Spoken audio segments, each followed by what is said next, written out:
Jadi Universitas Nahdlatul Ulama Lampung ini berdiri bersama Universitas NU di provinsi-provinsi yang lain. Sampai sekarang jumlahnya sudah, yang untuk UNU saja itu sudah hampir 40, sudah hampir 40 yang Universitas Nahdlatul Ulama. Tapi yang universitas milik Nahdlatul Ulama itu sudah 250-an, sudah 250-an. Bedanya yang universitas 250-an itu milik para kiai-kiai, milik organisasi-organisasi umum NU. Sedangkan yang UNU, Universitas Nahdlatul Ulama di Indonesia ini termasuk ITSNU, Institut Teknologi dan Sains Nahdlatul Ulama, itu milik NU. Yang dimaksud milik NU itu akte notarisnya adalah langsung perkumpulan Nahdlatul Ulama, bukan milik yayasan atau perseorangan. Maka UNU ini bukan milik siapa-siapa, tapi milik Nahdlatul Ulama. Nah, ini yang perlu kita pahami. Jadi UNU ini bukan milik pribadi, bukan milik pengurus ranting, pengurus cabang, pengurus wilayah, tapi langsung punya Nahdlatul Ulama di pusat. Maka izinnya bunyinya izin pendirian Universitas Nahdlatul Ulama Lampung di Lampung Timur yang diselenggarakan oleh Perkumpulan Nahdlatul Ulama di Ibu Kota Jakarta. Dengan demikian langsung dari pusat. Oleh karena itu ini bukan ad locality, tapi ini adalah dari pusat. Ini yang perlu kita pahami. Orang banyak nanya kepada saya, Pak, UNU itu kan perguruan tinggi Islam, berarti jurusannya agama semua dong. Ternyata kalau sampai lihat di situ, ternyata agamanya tidak ada, tapi mereka juga beragama semua, insya Allah. Yang perlu kita pahami, UNU ini diberikan amanah oleh PBNU untuk mengembangkan ajaran Islam yang rahmatan lil alamin. Rahmatan lil alamin ini dalam artian antara ilmu umum sama agama itu bukan berdiri sendiri, bukan mengintegrasikan umum menjadi agama, bukan. Bahwa ilmu umum itu adalah bagian dari pengamalan ajaran agama.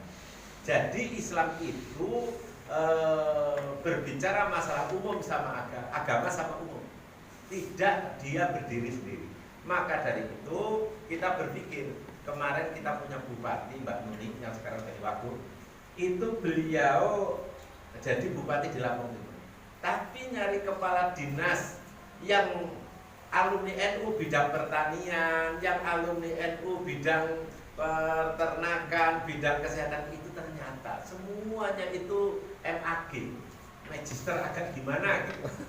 Jadi SAG agama semua. Jadi kurang mempunyai alumni yang di segala bidang. Oleh karena itu, maka pengurus besar Nahdlatul Ulama berupaya mendirikan izin universitas agar masyarakat itu bisa menikmati pendidikan melalui Nahdlatul Ulama. Nah, barang seperti apa perguruan tinggi Nahdlatul Ulama itu? Yang dikembangkan adalah Islam rahmatan lil alamin, mengembangkan ukhuwah kepada semua makhluk. Ada ukhuwah Islamiyah khusus orang Islam, ada ukhuwah insaniyah itu kepada sesama manusia baik muslim maupun non muslim, ada ukhuwah basariyah sesama bangsa dan negara. Oleh karena itu betul UNU itu milik NU, tapi UNU itu diperuntukkan bangsa dan negara. Maka siapapun yang mau kuliah di UNU monggo, mau agamanya Islam, Hindu, Buddha, apapun yang masuk di sini itu kami terbuka dengan siapapun. Kami sering selorohan, sering guyonan sama orang. Kalau kita ke pasar ada orang ditunggu mobil mau ditolong, ditanya dulu, ini muslim atau non muslim? Oh, jawabnya muslim. Oke, kita tolong. Muslimnya NU Pak Muhammadiyah. Oh, NU, kalau Muhammadiyah nggak ditolong. Terus NU-nya itu P3 apa PKB? Oh, PKB, kalau PKB ditolong, kalau P3 enggak.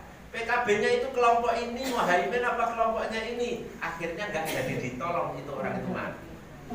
Artinya di dalam ukhuwah insaniyah yang dikembangkan UNU, kita tidak berpikir masalah ras. Jadi kalau masalah sesama Islam, oke, ukhuwah Islamnya. Kalau dia dengan non muslim, itu ukhuwah insaniyah, ukhuwah basariyah sesama bangsa dan negara. Jadi UNU punya universitas, tapi milik bangsa dan negara, siapapun akan belajar di UNU terbuka. Kalau kita UIN, Universitas Islam Negeri, ada Islamnya, maka dia kalau tidak Muslim dia tidak boleh. Institut Agama Islam IAIN, dia kalau tidak agama tidak boleh, karena mereka dibatasi dengan rumpun tertentu. Tapi kalau universitas, buka apapun boleh asalkan siap. Oleh karena itu rasanya ada relevansinya PKBM bersama UNU dalam rangka memperluas layanan akses pendidikan bagi bangsa dan negara, wabil khusus di Provinsi Lampung.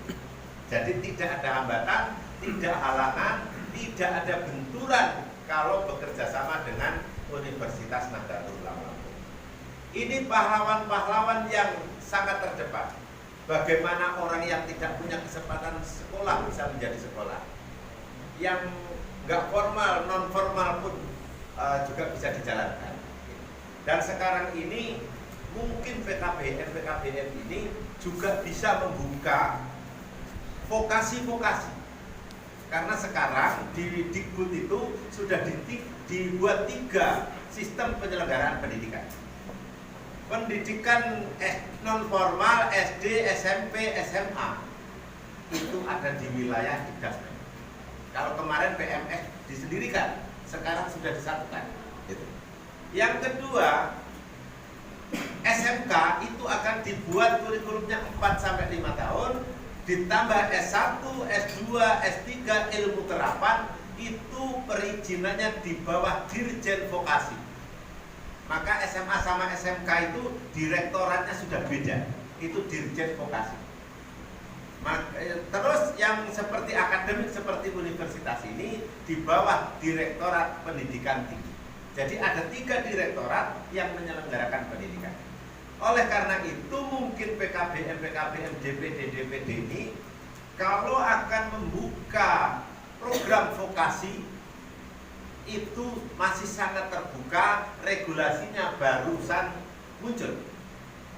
Kalau Bapak Ibu buka Silemkerma, Seleksi Kelembagaan dan Kerjasama Kemdikbud.go.id, di situ akan muncul peraturan-peraturan pembukaan perizinan itu hanya untuk vokasi itu melalui Dirjen Vokasi sendiri. Ini akan muncul. Alangkah baiknya jika memberikan membuka keterampilan-keterampilan yang bisa diakses oleh DPD, kelembagaannya seperti apa, sehingga program pemerintah dalam rangka memberikan layanan pendidikan, baik itu masyarakat formal maupun non formal, itu bisa diakses. Itu menurut saya sangat luar biasa, sangat baik sekali. Dan minggu ini aturan itu akan sudah keluar semua. Itu terutama tentang masalah Universitas Nahdlatul Ulama. Jadi Universitas Nahdlatul Ulama adalah kepemilikannya adalah Nahdlatul Ulama, keperuntukannya adalah untuk bangsa dan negara. Siapapun monggo, itu mau agamanya, mau sukunya, monggo. Nanti kita akan berkenalan lebih jauh tentang proses pembelajaran. Pertama, Bapak Ibu, kita barusan ada wabah COVID-19. Wabah COVID-19 itu memberikan barokah kepada Universitas Nahdlatul Ulama Lampung bahwa pemerintah mendorong sistem pembelajaran online, sistem pembelajaran digital. Kita sedang mengintegrasikan sistem pembelajaran yang ada di Universitas Lampung. Di Universitas Lampung itu S2-nya semua sekarang di-online-kan. Sedangkan S1-nya belum, timnya sedang menggarap punya UNU untuk di-online-kan S1. Jadi nanti yang 100%, ya kasa 100 lah, 75% online adalah pembelajaran di Universitas Nahdlatul Ulama Lampung. Dan UNU Lampung juga bekerja sama dengan Universitas Terbuka, yang artinya sistem pembelajaran modul kita akan kita gabungkan dengan pembelajaran online, sehingga peserta PKBM pun yang sedang bekerja yang dia berusaha sambil cari nafkah bisa mendapatkan layanan akses pendidikan yang tidak habis waktunya untuk belajar. Oleh karena itu, ini nanti akan kita jelaskan pada sesi berikutnya tentang masalah bagaimana proses pembelajaran yang ada di UNU Lampung, tentang masalah pembelajaran hybrid system, tatap muka terpadu dengan sistem online. Kalau toh memang nanti kawan-kawan yang di PKBM itu mungkin belum begitu familiar sama IT, tentunya sistem modulnya itu bisa menjembatani si pembelajar untuk mengakses pembelajaran yang ada di UNU. Itu nanti kita jelaskan. Yang kedua, kenapa hari ini kita hadir? Pemerintah melalui berkah COVID. COVID itu kalau di UNU itu membawa berkah. Kalau di media sosial membawa masalah, orang nggak boleh ke rumah, nggak boleh keluar rumah. Kalau kita ada masalah bisa ngumpul-ngumpul, bisa makan apa namanya itu jeroan gitu. Jadi melalui COVID ini pemerintah itu khawatir menyediakan yang namanya dulu bidik misi, sekarang beasiswa namanya KIP kuliah. Itu khawatir tidak habis. Jumlah biayanya triliunan, bukan miliaran.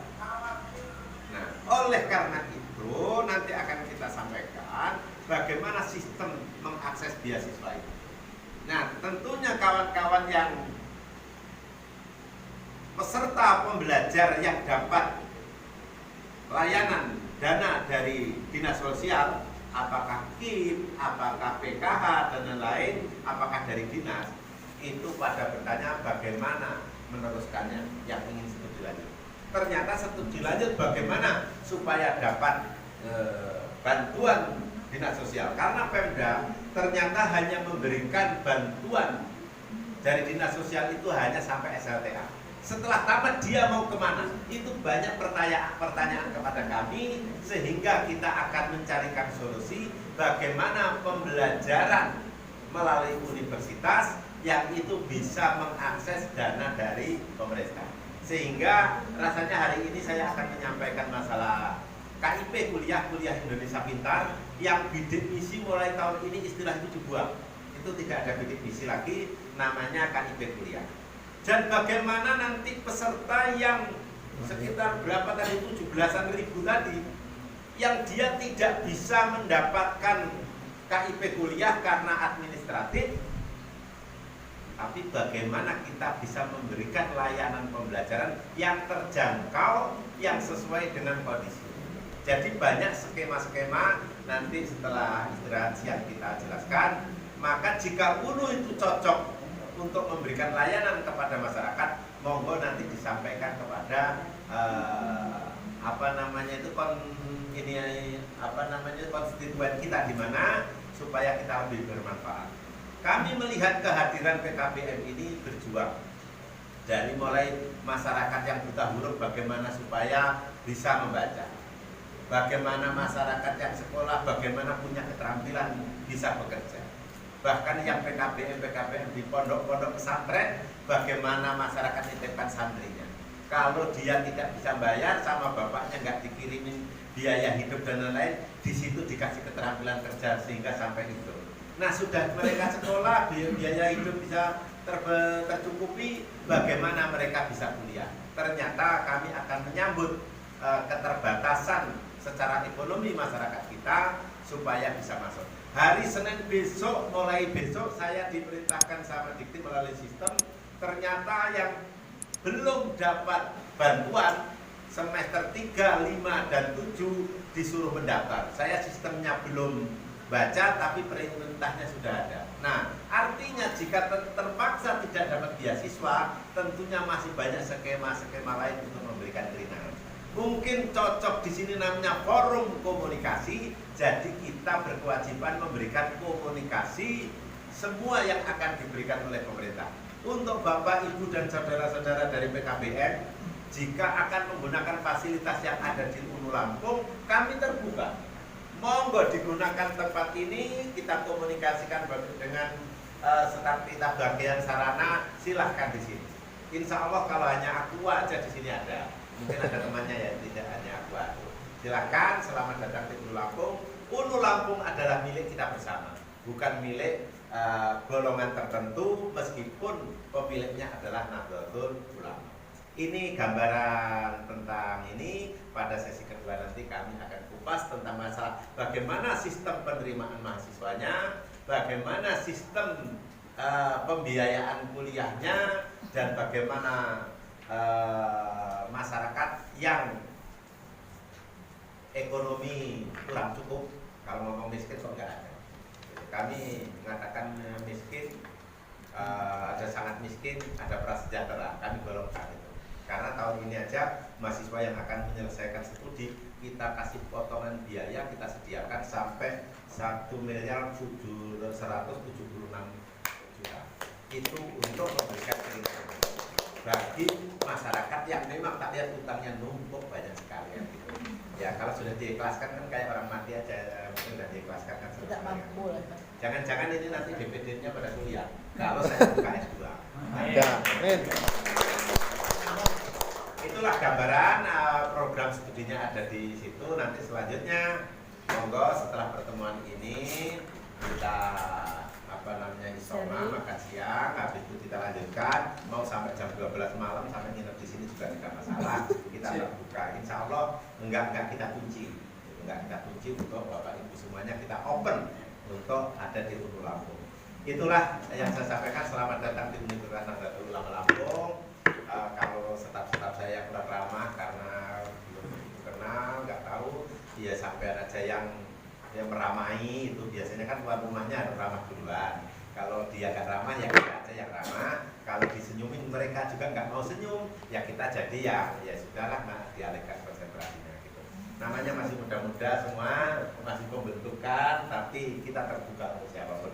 Itulah yang bisa saya sampaikan untuk pertemuan hari ini.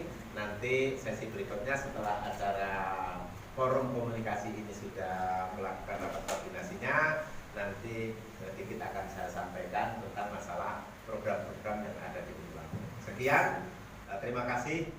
Wallahul muwaffiq ila aqwamit thoriq. Assalamualaikum warahmatullahi wabarakatuh. Waalaikumsalam.